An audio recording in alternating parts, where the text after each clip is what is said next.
আজকে আমাদের গাছে বেলি ফুল ফুটে 3টা ফুটেছিল, 2টো ভগবানকে দিয়েছি।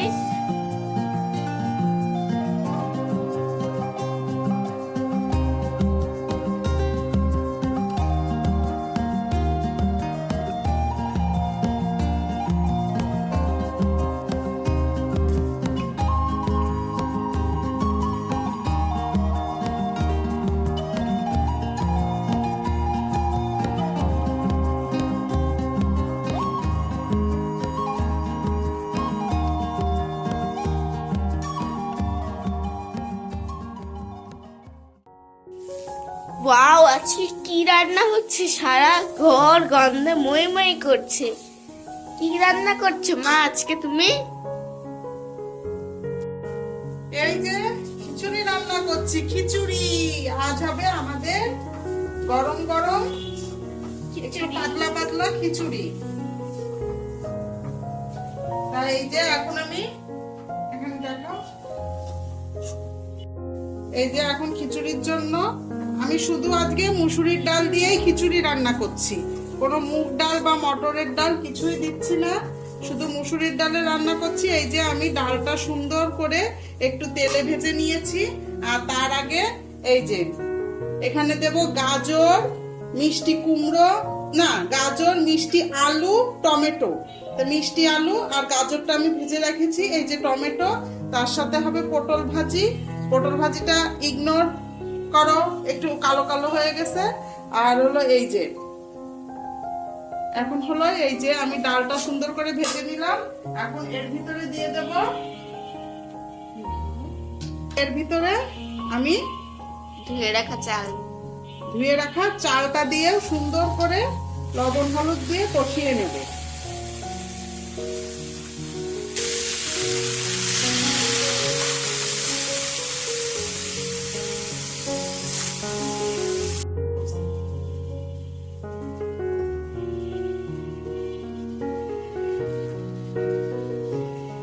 হলুদ পড়ে গেছে, লবণ, সরি লবণ। এবার এই যে হলুদ,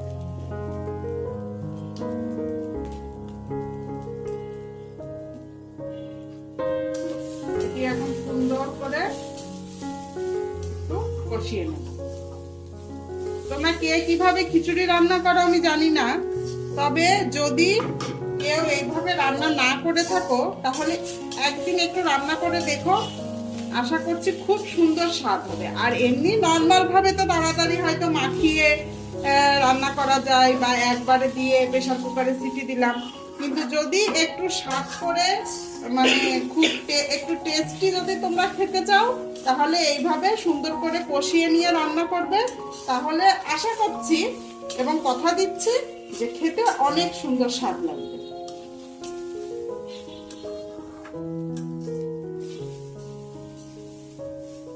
আর এই যে আমার এদিকে গরম জল রেডি। আমি কিন্তু খিচুড়িতে গরম জল দেব। এই যে এটি আমার এখন হয়ে গেল, এটাকে আমি এখন এক সাইডে রেখে দেই।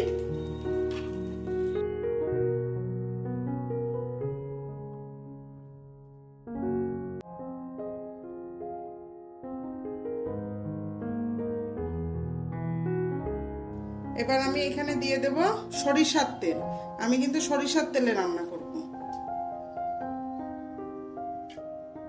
তোমরা যদি রান্নার সময় এরকম ছোট ছোট কিছু কিছু টিপস ফলো করো, তাহলে রান্নার স্বাদ আরো বেড়ে যাবে।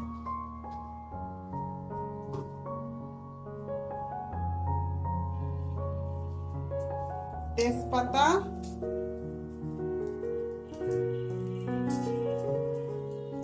এই যে ভেঙে দিয়ে দেব 2-3টে শুকনো মরিচ, আর দিয়ে দেব জিরা। জিরা।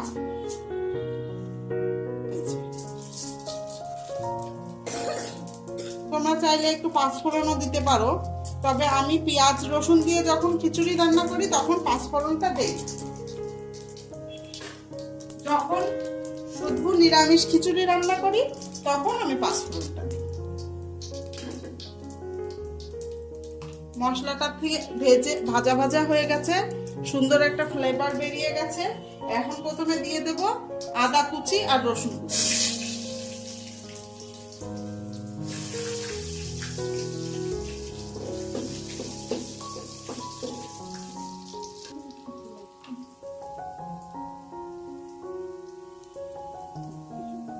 আদা রসুন কুচিটা হালকা একটু ভাজা করে নেব, বেশি কিন্তু ভাজা করব না।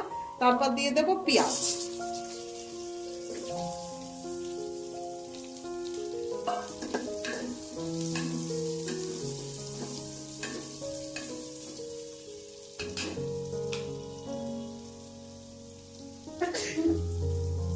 আর পেঁয়াজ ভাজার সময় সবাই জানো দিয়ে দিতে হবে একটু লবণ, যেন পেঁয়াজটা খুব সুন্দর নরম হয়ে যায়।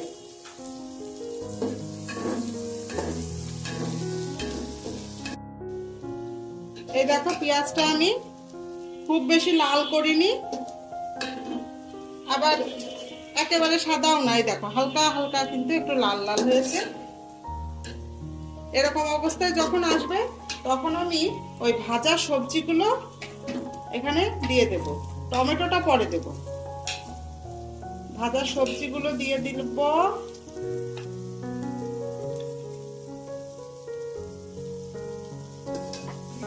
ভাজা সবজিটা এর সাথে আর একটু কষানো হয়ে গেলে একটু নাড়াচাড়া করে এরপর আমি এই যেটা চাল আর ডাল তেলে ভেজে কষিয়ে রেখেছিলাম এটা দেব। এই পড়ে গেল।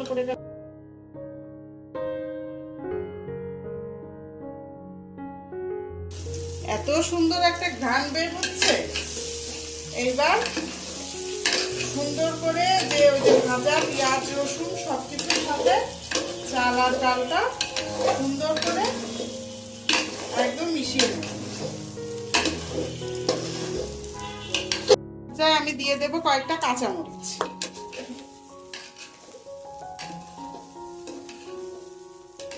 এটি যে সুন্দর ভাজা হয়ে গেছে এটি বুঝতে পারছি হলো এই যে চিটচিট চিটচিট একটা শব্দ হচ্ছে, মানে যখন ভাজা হয়ে যায় তখন এরকম চিটচিট চিটচিট শব্দ হয়।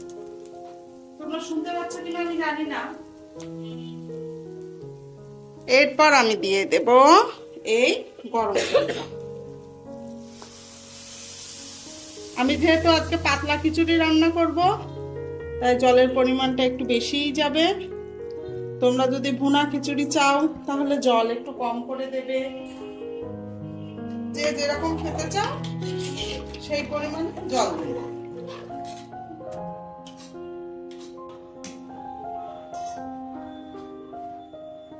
মনে হচ্ছে হলুদটা একটু কম, আমি আর একটু হলুদ দিয়ে দেব।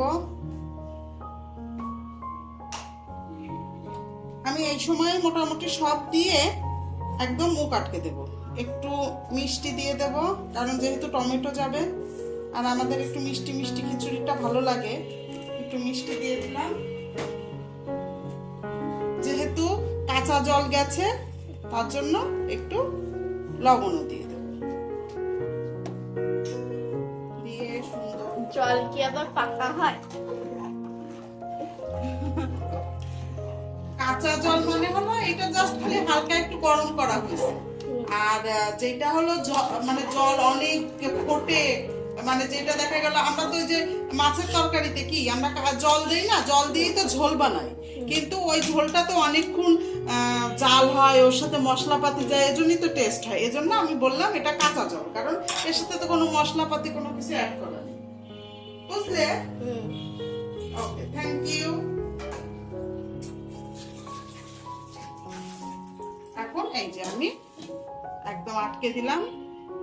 এখন এটি হালকা জলে চাল ডাল ফুটতে থাকুক, তাহলে দেখা হচ্ছে খিচুড়ি আমার কিরকম আসে। তারপরে আজকে আমাদের গাছে বেলি ফুল ফুটে 3টা ফুটেছিল, 2টো ভগবানকে দিয়েছি আর এই একটা মা। তোমরাও তো সকলে জানো যে মার খুব বেলি ফুল পছন্দ, এজন্য ঠাকুরকে 2টো দিয়েছি আর একটা মার জন্য রেখেছি। মা তো এদিকে রান্না করছে, আমি চট করে পুজোটা দিয়ে তোমাদের সাথে দেখা করছি।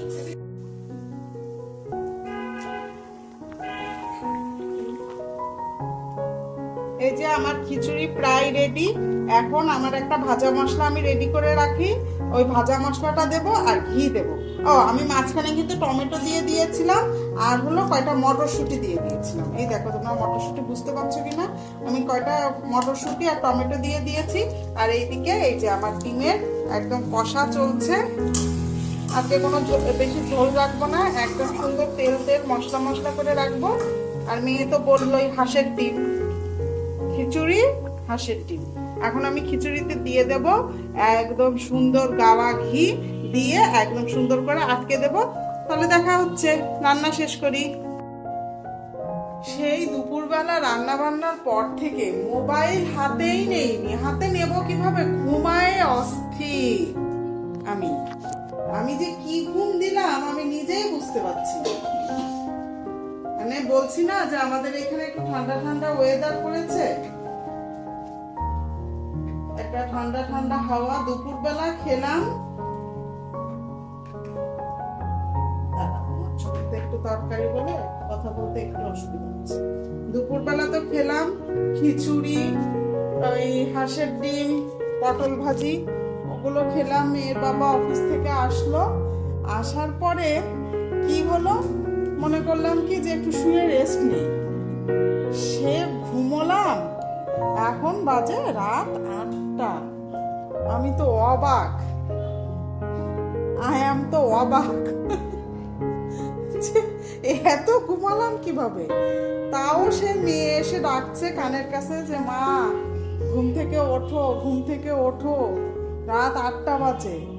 মেয়ের বাবা এসে আর কি মারছে যে এই সকাল হয়ে গেছে ওঠো। ওরা 2-1 বার মোবাইল ভিডিও করতে গেছে, আমি দাউল মেরে সরাই দিছি। তো যাই হোক, আজকে প্রিপারেশন নিয়ে রাখছি যে সন্ধ্যাবেলা গাজরের হালুয়া রান্না করব, তারপর একটু জামা কাপড় গোছানো আছে। আর কি করলাম। আর তোমরা কি সারাক্ষণ মারামারি করো? তোমরা মারা কি খাচ্ছিস? আরে আমার মেয়েটারে বলছিলাম কি গাজরের হালুয়া করে দেবো, সেটা সন্ধ্যাবেলা খাবি। সে তার এখন খিদে লেগেছে, সে এখন ওই যে চানাচুর টমেটো সস কি দিয়ে মাখিয়ে তাই খাচ্ছে। কি কষ্ট। দাঁড়াও, আর একটু সময়ের ভিতরে হয়ে যাবে গাজরের হালুয়া।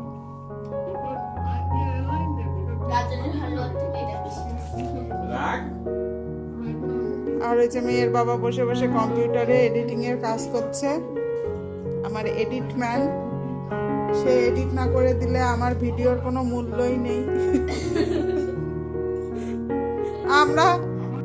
আমি সারাদিন কষ্ট করে করে ভিডিও করি, সে অফিস থেকে এসে আবার কষ্ট করে এডিটে বসে, কিন্তু তোমরা না সাপোর্ট দাও না। এরকম করো কেন? একটু সাপোর্ট দিলে কি হয়? হ্যাঁ, অন্যদেরও সাপোর্ট দাও, সকলকেই সাপোর্ট দাও। আমরা যারা কষ্ট করছি, চেষ্টা করছি একটা নিজেদের পজিশন তৈরি করার, তোমাদের এন্টারটেইন করার, সেখানে তোমরা তো একটু সাপোর্ট দিতেই পারো, ঠিক না? হ্যাঁ, ভিডিও কোয়ালিটি হয়তো একটু খারাপ হচ্ছে, তবে সেই ভুলভ্রান্তিগুলো তোমরা ধরিয়ে দাও। ভুলভ্রান্তি ধরিয়ে দিলে আমরা অবশ্যই পারবো না কেন বলো? চেষ্টা তো করছি। আর যখনই দেখবো যে না তোমরা সাপোর্ট দিচ্ছ, তোমরা ভুলভ্রান্তিগুলো ধরিয়ে দিচ্ছ, তখন আমরা আরো ইন্সপায়ার্ড হব। আমরা তখন কাজ করার পর আরো বেশি আগ্রহ পাবো, মানে কোনো ডিপ্রেশনে যাব না, কাজের প্রতি মনোযোগ দিয়ে তোমাদের কাছে বেস্টটা তুলে ধরার চেষ্টা করবো। তাই প্লিজ প্লিজ প্লিজ তোমরা ভিডিওগুলো একটু দেখো, লাইক কমেন্ট শেয়ার করো, একটু চ্যানেলটিকে সাবস্ক্রাইব করে বড় করে তোলো। এটাই তো তোমাদের কাছে রিকোয়েস্ট, আর তো কিছু না, বলো প্লিজ।